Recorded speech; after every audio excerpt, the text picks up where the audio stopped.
Shin Tae-yong bakal memanggil Gabriel Han Wilhoffking yang gabung Manchester City ke timnas Indonesia.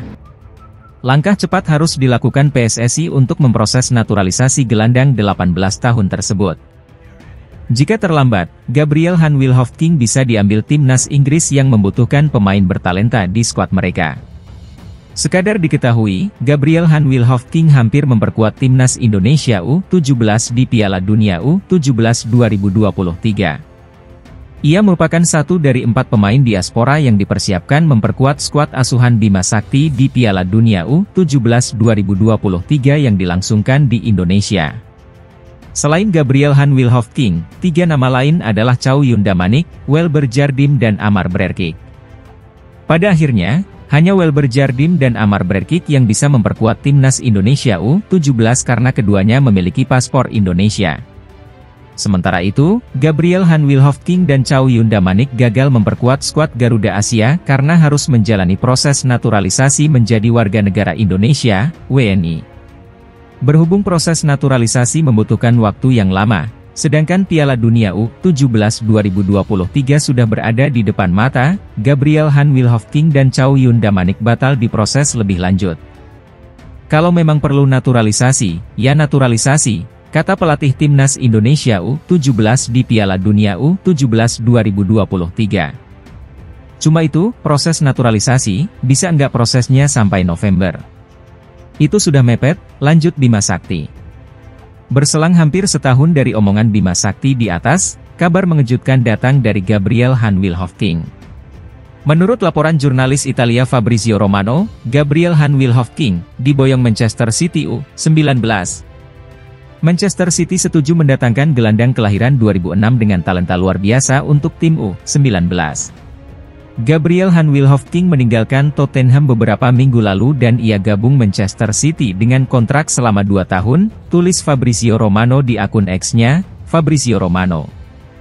Bisa dibilang hanya masalah waktu bagi Gabriel Han Wilhoffking bermain bersama tim senior Manchester City. Karena itu, bagaimana Shin Tae-yong siap mendorong PSSI untuk memproses naturalisasi pemain yang satu ini?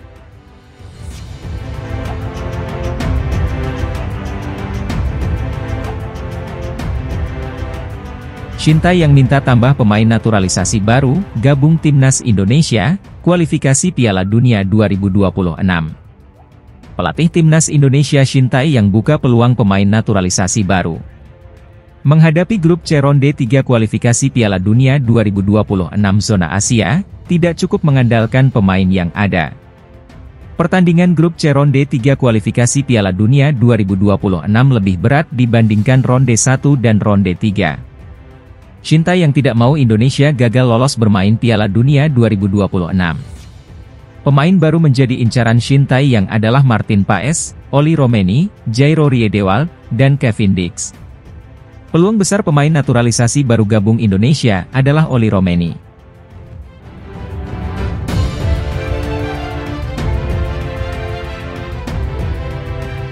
Timnas Indonesia bakalan berhadapan dengan Jepang di putaran ketiga kualifikasi Piala Dunia 2026 zona Asia. Sejauh ini sudah 16 laga mereka lakoni di mana tim Samurai Biru memang lebih unggul dibanding timnas Indonesia. Ada 3 fakta menarik yang bisa kita ambil dari pertemuan keduanya, penasaran? Mari kita bahas.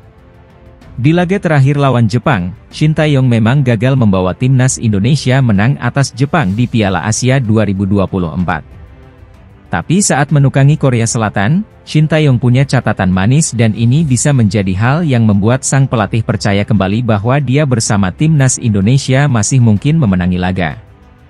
Shin Tae-yong pernah menghadapi timnas Jepang saat melatih Korea Selatan. Di Piala Asia 2017, Korea Selatan mengalahkan Jepang 4-1 di Ajinomoto Stadium pada 16 Desember 2017. Memang skuad Jepang lebih mahal. Timnas Indonesia dan timnas Jepang memiliki perbedaan besar dalam nilai skuad. Menurut Transfermarkt, nilai skuad Indonesia sekitar 8,9 juta euro, sedangkan Jepang mencapai lebih dari 300 juta euro. Perbedaan ini menunjukkan tingginya kualitas dan pengalaman pemain Jepang dibandingkan dengan Indonesia, mencerminkan tantangan yang harus dihadapi timnas Indonesia dalam kompetisi internasional. Menang sebanyak 5 kali. Meski harapan setipis tisu untuk saat ini, Indonesia ternyata punya catatan menang lawan Jepang. Skuad Garuda berhasil menang 5 kali dari 16 pertemuan dengan Jepang. Indonesia menang pada tahun 1954 di Asian Games dengan skor 5-3. Kemudian Indonesia pernah menang 7-0 atas Jepang di turnamen Merdeka tahun 1968, kemudian di tahun 1972 di laga persahabatan Indonesia menang 1-0. Lalu Indonesia juga pernah menang tahun 1978 di ajang turnamen Merdeka dengan skor 2-1. Kemudian Indonesia menang lagi tahun 1981 dengan skor 2-0 di laga uji coba.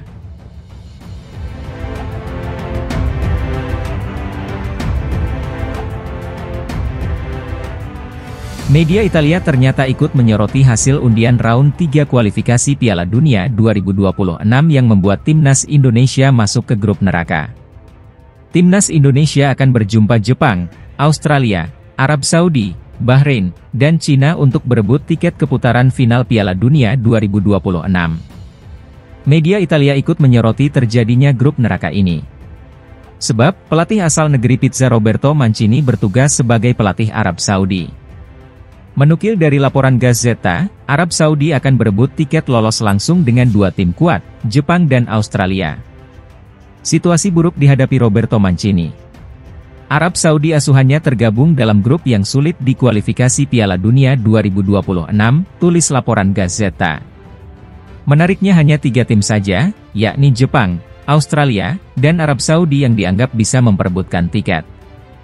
3 tim lainnya, seperti Bahrain, Cina, dan timnas Indonesia cuma disebut sebagai pelengkap grup dan tidak akan membuat perlawanan berarti.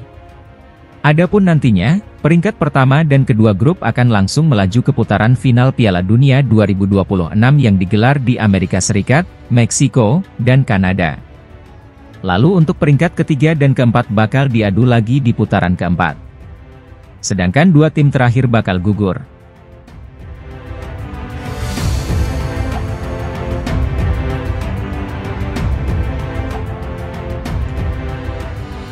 Tim nasional senior Jepang menganggap kalau timnas Indonesia menjadi lawan terberat mereka di ronde ketiga kualifikasi Piala Dunia 2026. Hal itu disampaikan oleh Direktur Tim Asosiasi Sepak Bola Jepang, JFA, Masakuni Yamamoto seusai undian fase grup ronde ketiga kualifikasi Piala Dunia 2026. Seperti diketahui, timnas Indonesia bisa lolos ke ronde ketiga kualifikasi Piala Dunia 2026 usai finish sebagai runner-up grup F di bawah Irak pada babak sebelumnya. Pencapaian ini pada akhirnya membuat pasukan Shin Taeyong menjadi satu-satunya negara Asia Tenggara yang mampu mencapai putaran ketiga kualifikasi Piala Dunia 2026. Meski demikian, di fase ini timnas Indonesia langsung dihadapkan dengan sejumlah lawan-lawan yang seringkali lolos ke putaran final.